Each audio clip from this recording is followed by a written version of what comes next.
হেৰি ভনও মাৰিছে, ভনও উঠিছে। নাই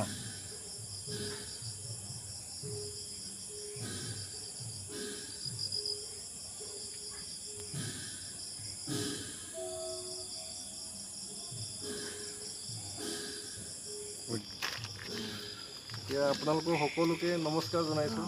নমস্কাৰ দেই। মোৰ নাম শ্ৰী টিংকু পেগু। অঁ মোৰ ঘৰ ঢকুৱাখানাত। মই বিশ্বনাথ গভৰ্ণমেণ্ট ITIতে মানে মই ফেকাল্টি হিচাপে কাম কৰি আছোঁ। আৰু এনেকৈ মই শিক্ষা, পৰিৱেশ, শান্তি আৰু একতা এই 4টা শব্দৰ উদ্দেশ্য লৈ ঘৰে ঘৰে বিনামূলীয়াকৈ শিক্ষাদান কৰোঁ। সেই মৰ্মে আজি ভণ্টিক ইংলিছ গ্ৰামাৰ আৰু মেথছৰ কেইটামান কথা বুজাইছিলোঁ। তাৰপিছত আপোনালোকৰ কেম্পাছত মহানিম এজোপা ৰুই থৈ যামগৈ। সদায় গছ ৰুওঁ। এদিন আইতাৰো ইফালে যে ঘৰত গৈ থাকোঁতে আপোনাক দেখিছিলোঁ। আপুনি ক'লে মোৰ লগততো গছ পুলি থাকে, চাইকেল মাৰে হওঁতে আপুনি ক'লে মানে গছ পুলি এজোপা দিবা নেকি বুলি। তাৰপিছত সেই মৰ্মে আজি 6-7 মাহ আগৰ কথা। 6-7 মাহ।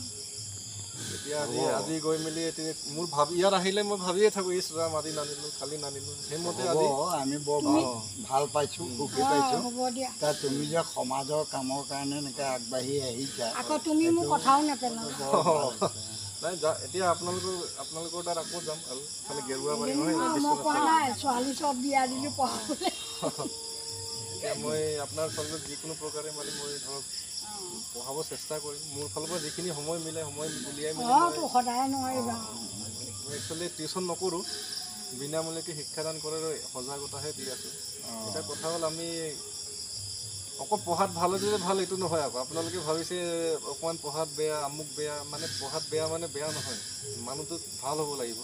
এতিয়া পঢ়াত ভাল হৈ মেলি অকণমান আগত মই কৈছিলোঁ তেওঁ ডক্তৰে হ'ল যেনেকৈ, কিছুমান ডক্তৰতে ডকাইতৰ কাম কৰি আছে, অফিচাৰ হ'লেই যেনেকুৱা দুৰ্নীতি কৰি আছে।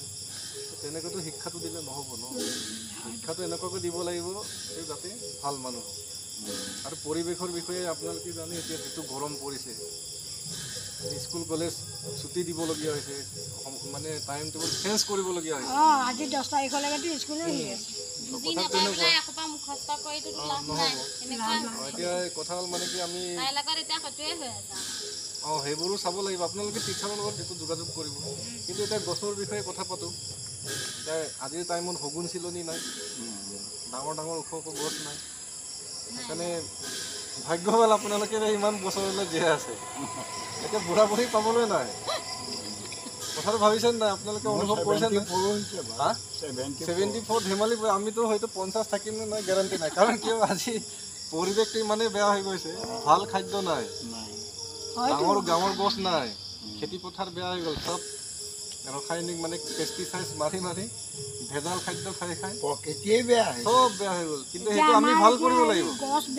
এই মাইনাহঁতক ল'ৰা ছোৱালীকেইটাক আমি শিক্ষা দিব লাগিব। বাৰ্থডে হ'লে বা বেলেগ বেলেগ তেনেকুৱা কাম কাজ হ'লে আমি সকাম নিকাম বা যিয়ে নহওক বছৰৰ মূৰত এজোপা দুজোপাকৈ হ'লেও গছ ৰোৱাটো প্ৰেক্টিচ কৰিব লাগিব। আৰু কি গছ হয় হৈ পিনে ৰুব পাৰি, কিন্তু এতিয়া পানী উঠিব।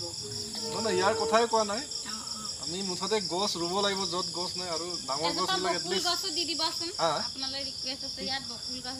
বকুল আজি মই নাৰ্চাৰী কৈছিলে মই নানিলোঁ বুলি, মই এজোপা আপোনাৰ কাৰণে নেক্সট টাইম মানে কথা হ'ল ৰিকুৱেষ্টটো এটাই থাকিল, প্ৰকৃতিক মৰম কৰিব লাগিব, গছ কটাটো বন্ধ কৰক আৰু গছ ৰুৱক য'ত য'ত। ইমানেই কথাটো। কিন্তু কাৰণ গছ থাকিলেহে আমি জীয়াই থাকিম, নহ'লে পৃথিৱীৰ পৰা একো বস্তু আমি লৈ যাবও নোৱাৰোঁ। নহয়, মোৰ এতিয়া ছোৱালী এজনীয়ে 27,000 টকা দি পেলাই পুলি আনিলে। হয় হয়, চেগুন। এতিয়া মানে লগাব পৰা নাই যে বৰষুণ হৈ আছে। আনিলে নেকি পুলিকেইটা? চেগুনটো একচুৱেলি আমাৰ ইয়াৰ ৰোৱাটো মই ইমান ছাপোৰ্ট নকৰোঁ, কাৰণ চেগুনটোতো আমাৰ ইয়াৰ প্ৰজাতিৰ গছ নহয়, এইটো বাহিৰৰ বস্তু।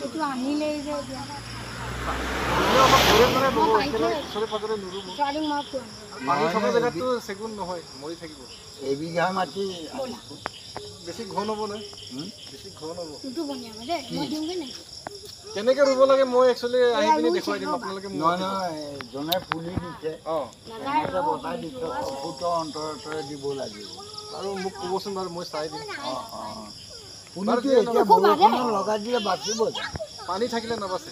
অলপ বাম জেগা হ'ব লাগিব না ওখ মাটি বাৰু তেতিয়াহ'লে পানী নুঠে তেতিয়াহ'লে হৈ যাব আহক এতিয়া আমি ৰুই দিম ল'ব তুমিয়ে ল'ব আহক আপোনালোকে মাটি অলপ দি দিয়ক এয়াহে জংঘলৰ পৰা যাবই নোৱাৰো এই ধৰচোন